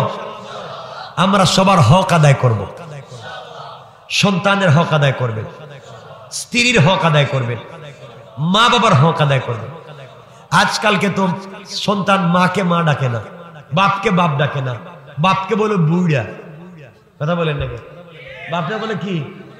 বাপরে বলে বুড়া, তুমি কিছু বুঝবে না। আর শ্বশুর বাড়ি গিয়া শ্বশুরে কয় আব্বা, আপনি আঙ্গুর খাইবেন না আপেল খাইবেন। কথা বলেন না কেন? কত খারাপ হয়েছি আমরা। এই জন্য নামে মুসলমান দিয়ে কাজ হবে না। কিয়ামতের দিন কাউকে পাবেন না, বাঁচবার কোনো পথ নাই।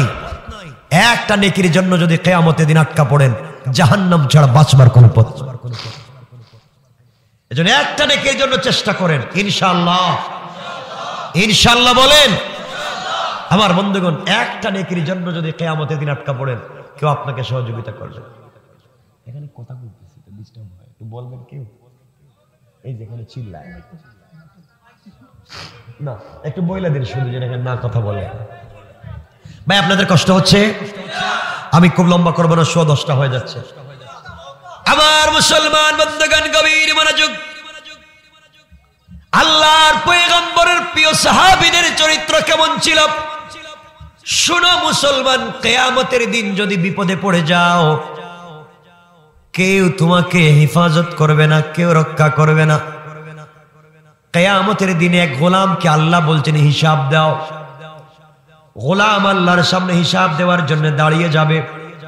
আল্লাহ বলবেন, গোলাম দুনিয়ার জমিনে যা করছো হিসাব দাও। আল্লাহর গোলাম যখন হিসাব দেওয়ার জন্য দাঁড়াবে, গোটা জিন্দেগি প্রবাসে কাটাইয়া দিয়েছে, মাকে খাওয়াইছে, বাবাকে খাওয়াইছে, সন্তানদেরকে লালন পালন করছে, ঘর বানাইছে, বাড়ি বানাইছে, সব করেছে, জিন্দেগি শেষ করলো পরিবারের জন্য। আল্লাহর নাম ঠিক মতো নিতে পারে নাই। আল্লাহ যখন হিসাব চাইছে, গোলাম হিসাব দাও, টাকায়া দেখে হিসাব দিতে গিয়া দেখে তার আমল নামায় কোনো নেকি নাই। তার আমল নামায় শুধুমাত্র একটা নেকি আছে, শুধু গুনার গুনাহ। যুবক ভাই, তোমরা যারা বাড়িতে আছো তোমাদেরকে বলছি, তোমার ভাই আমেরিকা থাকে, ব্রিটেন থাকে, প্রবাসে থাকে, তোমার ভাইকে তো টাকার মেশিন বানাইয়া ওখানে ছাইড়া দিছ। তুমি এখানে দামি দামি গাড়ি দৌড়াও, দামি দামি কাপড় ইউজ করো, দামি দামি গরিব, দামি দামি মোবাইল ইউজ করো। তোমার ভাই ঈদের দিন পর্যন্ত কাজ করো। তোমার ভাই ওভারটাইম রাত্রবেলা না ঘুমাইয়া কাজ করে তোমাদেরকে খাওয়ায়। প্রবাসের জিন্দেগিতে যারা আছেন তাদেরকে জিজ্ঞাসা করেন, আর নিজের জিন্দেগি যেমন চাও ওইভাবে বাড়িতে কাটাইয়া দাও। সারা জিন্দেগি কষ্ট করে কাটিয়ে দিয়েছে, সবার জন্য করেছে। আল্লাহর গোলামের যখন হিসাব আল্লাহ চাইলেন, হিসাব দিতে গিয়ে তাকে আমল নামার ভিতরে নেকি আছে মাত্র একটা। পুরো আমল নামা গুনার গুনাহ, বাঁচবার কোনো পথ নাই। আল্লাহর গোলামকে আল্লাহ ডাক দিয়ে বলছেন, গোলাম রে যা, আমল নামার ভিতরে আমল নামা না থাকলে, সব না থাকলে জান্নাতে যেতে পারবে না, নেকি নিয়ে আসো। আল্লাহর গোলাম বলছে, আল্লাহ তাআলা আপনি আমাকে নেকির কথা বলছেন, আমার কোনো টেনশন নাই। আমার মা আছে, বাবা আছে, আমার 4টা ভাই ছিল দুনিয়ায়, আমার 5টা সন্তান ছিল দুনিয়ায়। ভাইগুলারে মানুষ বানাইছি, সন্তানগুলাকে মানুষের মতো মানুষ বানাইছি। বিদেশ থেকে স্ত্রীর জন্য অর্নামেন্টস, জুয়েলারি দিয়েছি, মা বাবার জন্য সব করেছি। সব করতে গিয়ে আল্লাহ তাআলা তোমার ইবাদত করতে পারি নাই। আজ আমার মা বাবা কিয়ামতের মাঠে কোথায় আছে? আমার সন্তান কোথায় আছে? আমার ভাই বোন কোথায় আছে? ওদের জন্য গোটা জিন্দেগি কাটাইছি। আজকে আমার বিশ্বাস ওরা আজকে আমাকে ফেলে দিবে না, ওরা হয়তো আমাকে সহযোগিতা করবে। আল্লাহ বললেন গোলাম যা খুঁজে খুঁজে বাইর কর তোর মা বাপ কোথায়। হঠাৎ করে যুবক তাকায়া দেখে তার বাবা তার সামন দিয়ে চলে যায়। ডাক দিয়া বলছে আব্বা জান আপনি কি আমাকে চিনলেন? আমি আপনার টাকার মেশিন, আপনার সন্তান। দুনিয়ার জমিনে আপনাকে খাওয়ানোর জন্য গোটা জিন্দেগি প্রবাসে কাটায় দিয়েছি, মানুষের বাড়িতে কাজ করে করে সারা জিন্দেগি কাটায় দিয়েছি। আব্বা জান নেকির জন্য আটকা পড়েছি, আমাকে কিছু নেকি দিয়ে সহযোগিতা করো। বাবা ডাক দিয়া বলতেছে সন্তানকে, কে রে বাপ তোমাকে চিনলাম না, দুনিয়ার জমিনে আমি বিয়েই করি নাই, তুমি সন্তান আসলা কোত্থেকে?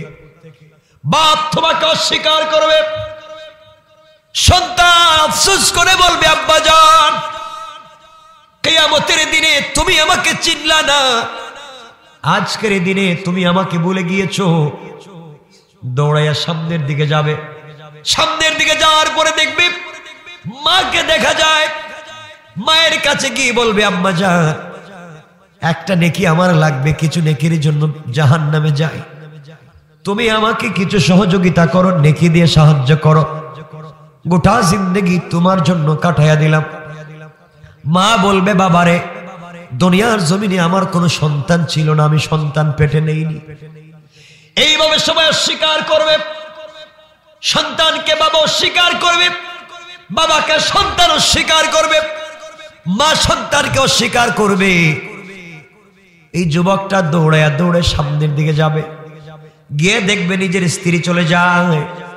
ডাক দিয়া বলবে স্ত্রী রে তোমার জন্য লাইফ কাটাইয়া দিয়েছি, অর্নামেন্টস আর জুয়েলারি সব তোমার জন্য করেছি, জীবনে যা করেছি সব তোমার জন্য, আজকের দিনে আমাকে কিছু নেকি দিয়ে সহযোগিতা করো।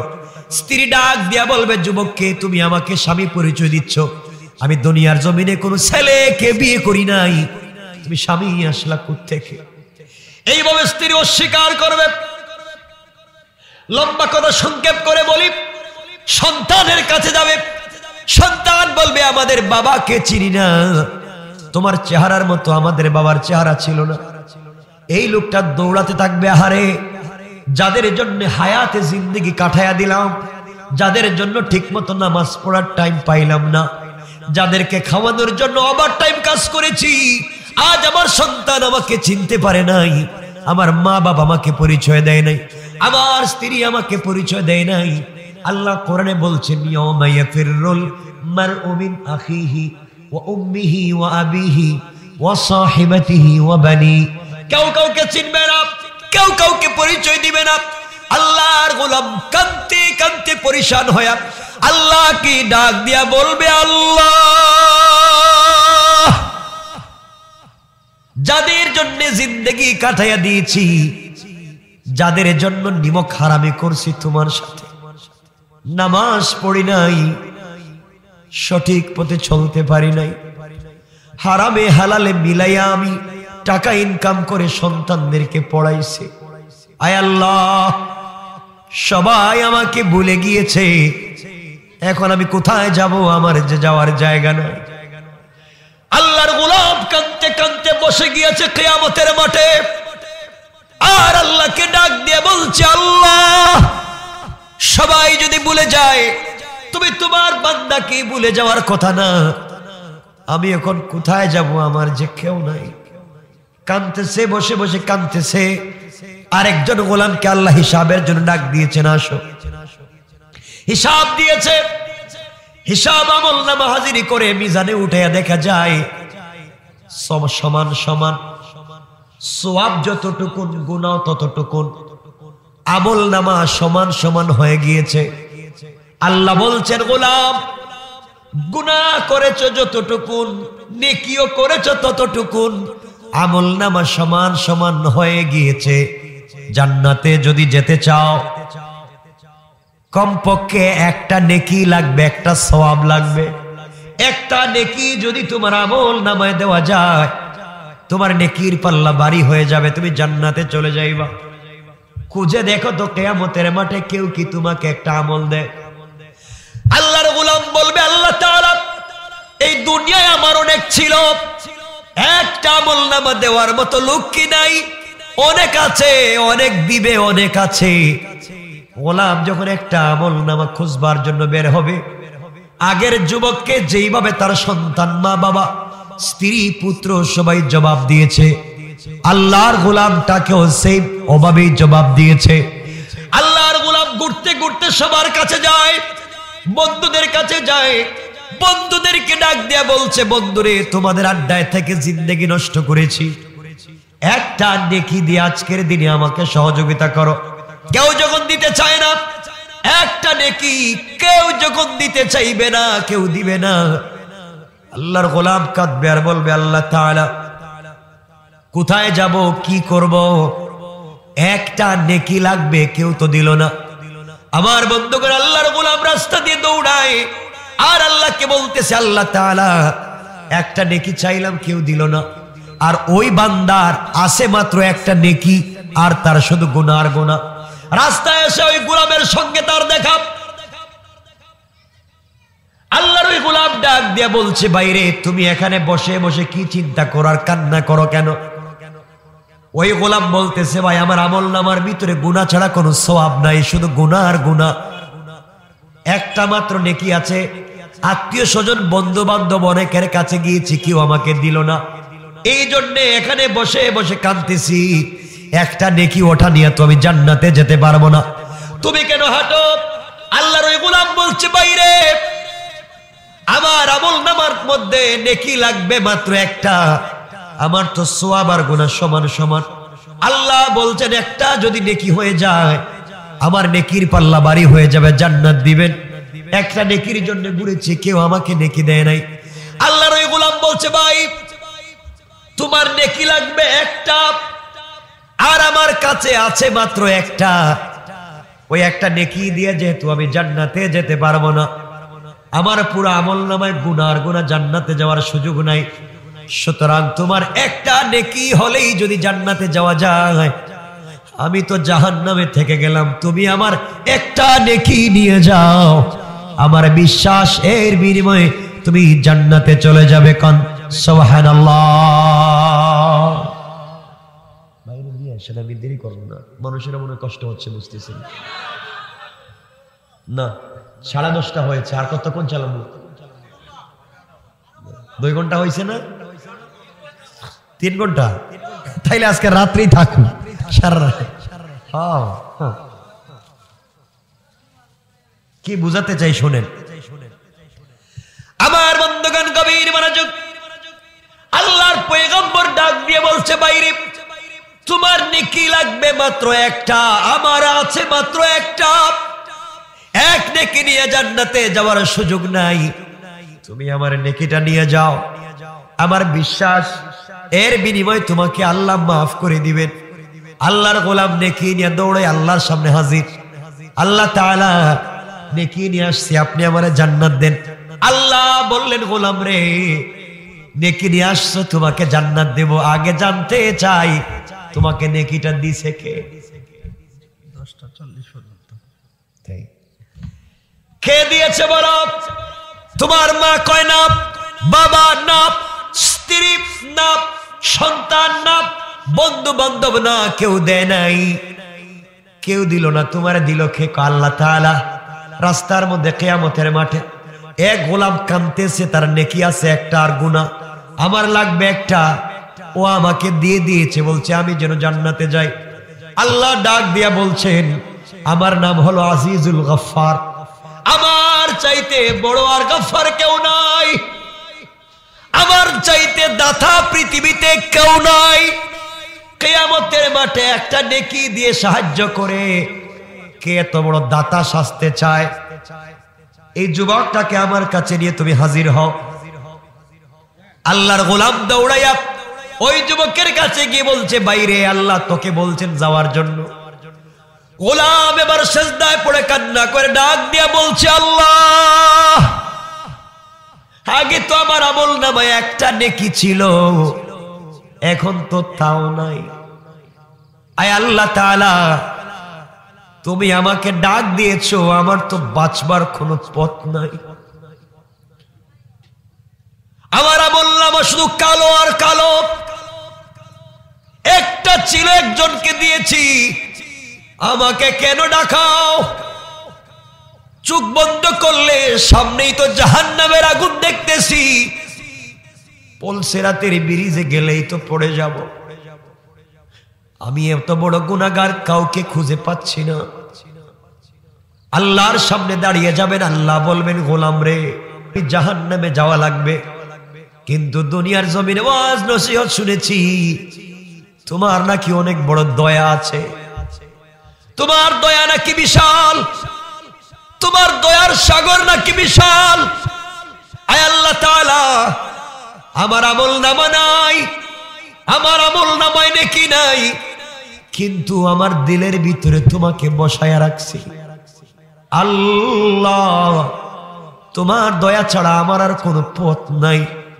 আল্লাহ ডাক দিয়া বললেন, বান্দারে কিয়ামতের ময়দানে তুমি একজন গুনাহগার গোলামকে একটা নেকি দিয়া যেই মানবতা দেখিয়ে দিয়েছো, আমি আল্লাহর কুদরতের কলিজা ঠান্ডা হয়ে গেছে গোলাম। কিয়ামতের মাঠে তোমার বাপ তোমাকে বলে গিয়েছে, তোমার মা তোমাকে বলে গিয়েছে, সন্তান বলে গিয়েছে, সবাই তোমাকে ভুলে গিয়েছে, কেউ মনে রাখে নাই। আমি আল্লাহ আমার হাতে তৈরি করা তুমি গোলামকে ভুলে যাই নাই। এই মুহূর্তে তোমার এই কাজের উপরে খুশি হয়ে আমি আল্লাহ তোমার গোটা জিন্দেগির গুনাহগুলোকে মাফ করে এই পুরাতন আমল নামা ফেলে দিয়া জান্নাতি বলে ফয়সালা করে দিলাম। রব তো তার নাম, আমি সেই রবের পরিচয় দিয়ে কথা শুরু করেছিলাম। রব তো তার নাম। রব চায় তার বান্দাকে কোনোভাবে মাফ করে দিতে, রব চায় তার বান্দাকে কোনোভাবে সহযোগিতা করতে। রব আল্লাহ ডাক দিয়া বলছেন, গোলাম আমি শুনছি তুমি নাকি বিপদে পড়েছো, গোলাম তোমার নাকি টাকা লাগবে, গোলাম তোমার নাকি পয়সা লাগবে, তোমার নাকি বিপদে পড়ে গিয়েছো, মামলায় পড়ে গিয়েছো, তোমার জায়গার উপরে নাকি আরেকজন দখল করে ফেলেছে। ও গোলাম, তুমি নাকি তোমার মেয়েকে বিয়ে দিতে পারতেছ না, তুমি নাকি অসুস্থ, তোমার পিছনে মানুষ লেগে গিয়েছে, সবাই তোমার বিরুদ্ধে দুশ্মনী করে। গোলাম রে, কারো কাছে বলার দরকার নাই। রাত্র যখন গভীর হয়ে যায়, দুনিয়ার সবগুলা মানুষ ঘুমাইয়া যায়, দুনিয়ার ধনীদের দরওয়াজা বন্ধ হয়ে যায়, দুনিয়ার সকল মানুষের দরওয়াজা যখন বন্ধ হয়ে যায়, ওই সময় আমি আল্লাহ আমার রহমতের দরজা তোর ঘরের দরজার সঙ্গে মিলাইয়া খুলে দে। গোলাম রে, তুই ঘুম থেকে উঠে যা, ঠান্ডা পানি দিয়ে ওযু কর, ওযু করে মুসল্লার সিজদায় গিয়ে যখন আমি আল্লাহকে আল্লাহ বলে ডাক দিয়ে চোখের পানি ছেড়ে দিবে, তোমার চোখের পানি চোখ থেকে বের হয়ে নাকের ডগায় আসতে দেরি হবে।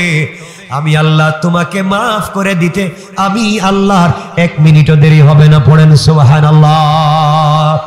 গোলাম, আমি চাই রাত্রবেলা যখন কেউ দেখবে না, সবাই চায় তার প্রেমিকার সঙ্গে অন্ধকারে কথা বলতে, একাকিত্বে কথা বলতে, পার্সোনাল টাইমে কথা বলতে। রাত্র যখন গভীর হয়ে যায়, দুনিয়ার সবগুলা মানুষ যখন ঘুমিয়ে যায়, ওই সময় আমি আল্লাহ ঘুমাই না, চিন্তায় থাকি। তখন কখন তুমি ঘুম থেকে উঠবা আর আমি আল্লাহকে ডাক দিবা, আমি তোমার ডাকে সাড়া দিব। ও গোলাম, আমি জানি তুমি বিপদে, আর টেনশন করার দরকার নাই, দুনিয়ার মানুষের কাছে নিজের দুর্বলতা বলার দরকার নাই। রাত্র যখন গভীর হয়ে যাবে, ঠোঁট নাড়ায় আমি আল্লাহর কাছে বলে দিবা, আমি আল্লাহ আরশে আজিমে থাকি না, তোমার সিজদার জায়গায় হাজির হয়ে যায়। সে রবকে চিনেন? পারবো তো ইনশাআল্লাহ? বলেন ইনশাআল্লাহ। সেই রবকে আমাদের চিনতে হবে।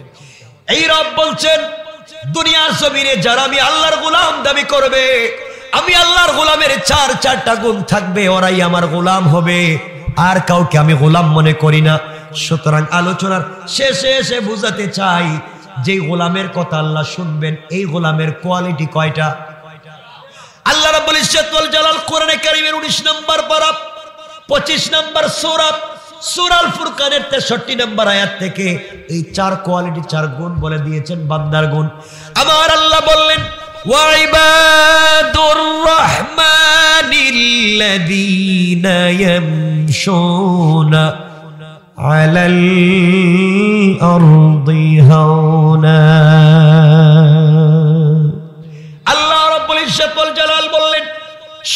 দুনিয়ার জমিনে যারা আমি আল্লাহর গোলাম দাবি করবে, আশিক রাসূল দাবি করবে, নিজেকে আমি আল্লাহর গোলাম মনে করবে, আমি আল্লাহর গোলামের এক নাম্বার গুণ হলো আমার গোলাম যত বড় হোক না কেন দুনিয়ার জমিনে কোনোদিন অহংকার করতে পারে না। আপনি বড় আলেম, অহংকার করবেন না। আলেম হয়েছেন, অহংকার করবেন না। আল্লাহ মুআল্লিমুল মালাইকা, ফেরেশতাদের শিক্ষকের মতো বড় আলেম ছিল শয়তান। অহংকার করার কারণে শয়তান বানিয়ে দিয়েছেন। আপনি বড় আলেম হয়ে যদি অহংকার করেন, আল্লাহ আপনাকে শয়তান বানাইয়া দিতে পারে। আল্লাহ আপনাকে টাকার মালিক বানিয়েছেন, ব্যাংক ব্যালেন্সের মালিক বানিয়েছেন। আপনি যদি টাকার কারণে অহংকার করেন, নমরুদ আর ফেরাউনকে আল্লাহ যেভাবে হামান আর সাদ্দাতকে অহংকারের কারণে ধ্বংস করেছেন, বন্ধুরে আপনিও যদি সম্পদের কারণে অহংকার করে আল্লাহ ধ্বংস করে দিতে পারে। কোন ঠিক কিনা? এই জন্য আল্লাহর গোলাম যারা হবে তাদের এক নম্বর গুণ হলো অহংকার করবে না। আল্লাহর গোলামের দুই নম্বর গুণ আমার আল্লাহ বললেন, ওয়াইদা খাতাবাহুমুল জাহিলুনা কালু সালামা। আল্লাহ রাব্বুল ইজ্জত ওয়াল জালাল বলছেন, অহংকার দূর করবার পরে আমি আল্লাহর গোলামের দুই নম্বর গুণ হলো আমার গোলামকে কেউ গালি দিলে গালির জবাব দিবে না, মারলে মারির জবাব দিবে না, আঘাত করলে আঘাতের জবাব দিবে না, সমালোচনা করলে সমালোচনার জবাব দিবে না, তার বিরুদ্ধে কেউ কথা বললে জবাব দিবে না। বরং আমি আল্লাহর গোলাম যারা দাবি করবে, আমার গোলামকে কেউ যদি গালি দেয়, আমার গোলাম গালির জবাবে গালি না দিয়া ওই ব্যক্তির জন্য শান্তি আর সালামতির দোয়া করে যায়। কোন সুবহানাল্লাহ। সুতরাং আল্লাহর গোলামের এক নাম্বার গুণ অহংকার করা যাবে না। কি করা যাবে না? সবাই বলেন, আমরা অহংকার করব। কথা দেন, অহংকার করব। আল্লাহর গোলামের দুই নম্বর গুণ গালি দেওয়া। বলেন না, গালি দেওয়া যাবে না। এক নম্বর অহংকার করব না, দুই নম্বর কাউকে গালি দিব না। ছোট মানুষ, বড় মানুষ, যে যাকে যেখানে পাই আমরা গালি দিব।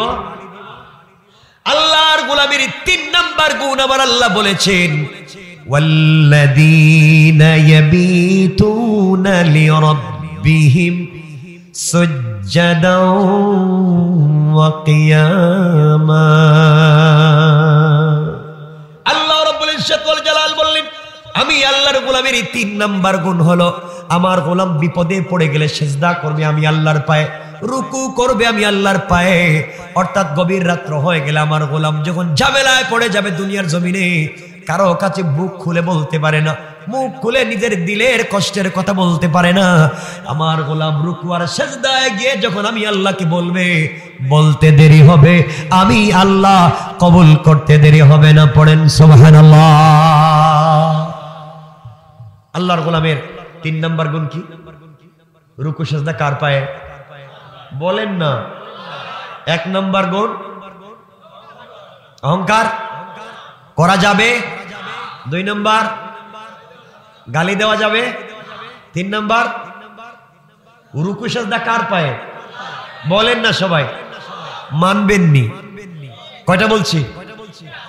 চার নম্বর গুণ আমার আল্লাহ বলছেন, ওয়াল্লাযীনা ইয়াকুলুনা রব্বানা সরিফ আন্না আযাবা জাহান্নাম ইন্না আযাবাহা কানা গারামা। আল্লাহ রাব্বুল ইজ্জত ওয়াল জালাল বলে দিলেন, আমি আল্লাহর গোলাম যারা দাবি করবে তারা দুনিয়ার জমিনে সাকারাত শুরু হয়ে যাওয়ার আগে, গারগারা শুরু হয়ে যাওয়ার আগে, আজরাইল চলে আসার আগে, মালাকুল মউত পৌঁছে যাওয়ার আগে, ব্রেন নষ্ট হয়ে যাওয়ার আগে, আমার গোলাম যখন গোটা জিন্দেগির গুনার জন্য আমি আল্লাহর কাছে মাফ চাইবে, চাইতে দেরি হবে। আল্লাহ বলে দিলেন, ইল্লাল্লাযীনা তাবু ওয়া আসলাহু ওয়া বায়্যানু। যখন আমার গোলাম সাকারাত শুরু হওয়ার আগে, গারগারা শুরু হয়ে যাওয়ার আগে, মালাকুল মউত পৌঁছে যাওয়ার আগে, আমার গোলাম যখন আমি আল্লাহর কাছে তাওবা শুরু করবে, গুনাহ মাফের জন্য চাইবে, আমি আল্লাহ ঘোষণা করে দিলাম, গোলাম রে চাইতে দেরি হবে, মাফ করে দিতে দেরি হবে না। পড়েন সুবহানাল্লাহ। এরপরে বলছেন, ইন্নাহা সাআত মুস্তাকাররাও ওয়া মুকামা।